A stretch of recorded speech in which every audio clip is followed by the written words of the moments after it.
안녕하세요. 한 해가 마무리되어 가고 새로운 시작을 앞둔 요즘 운전하시는 분들이라면 반드시 확인해야 할 중요한 소식이 있습니다.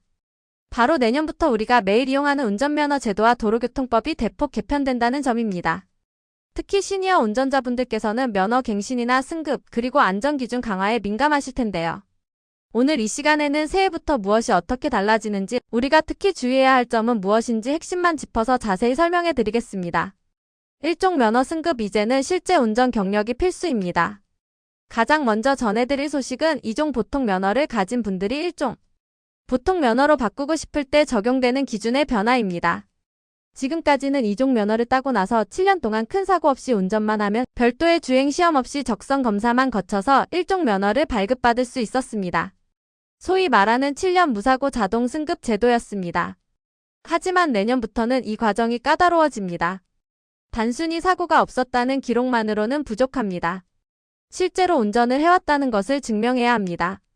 자동차 보험 가입 증명서나 차량 등록증 등을 통해 실질적인 운전 경력을 입증해야만 1종 면허를 취득할 수 있도록 기준이 강화됩니다.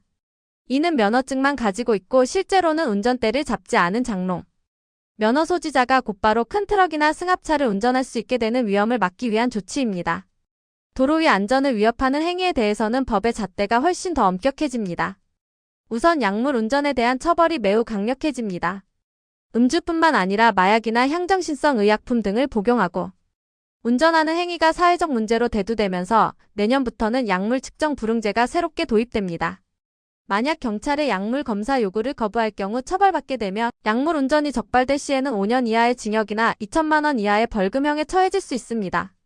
감기약이나 수면제 등 운전에 영향을 줄 수 있는 약을 드셨을 때는 더욱 각별한 주의가 필요합니다.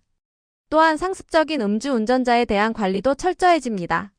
최근 5년 이내에 음주운전으로 2번 이상 적발된 사람이 다시 면허를 따려고 할 때는 특수한 조건이 붙습니다.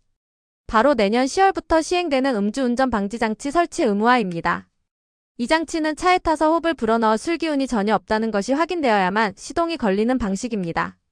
이 장치를 설치해야만 운전이 허용되는 만큼 음주운전에 대한 경각심을 다시 한번 가져야 할 때입니다. 정부가 이렇게 면허 제도를 강화하는 이유는 결국 모두의 생명을 보호하기 위해서입니다. 시니어 운전자분들께서는 변화된 제도를 숙지하는 것도 중요하지만 평소 본인의 건강 상태와 신체 반응 속도를 수시로 점검하는 습관이 무엇보다 중요합니다.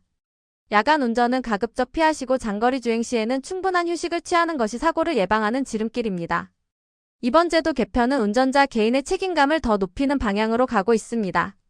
나 하나쯤이야 하는 생각보다는 나부터 안전하게라는 마음가짐으로 새로운 해를 준비하시길 바랍니다. 달라진 제도 때문에 당황하는 일이 없도록 주변 지인분들께도 이 소식을 널리 공유해 주시면 좋겠습니다. 내년에도 안전한 운전, 건강한 생활 이어가시길 응원하며 오늘 정보가 도움이 되셨다면 다음 시간에도 실생활에 꼭 필요한 소식으로 찾아뵙겠습니다. 감사합니다.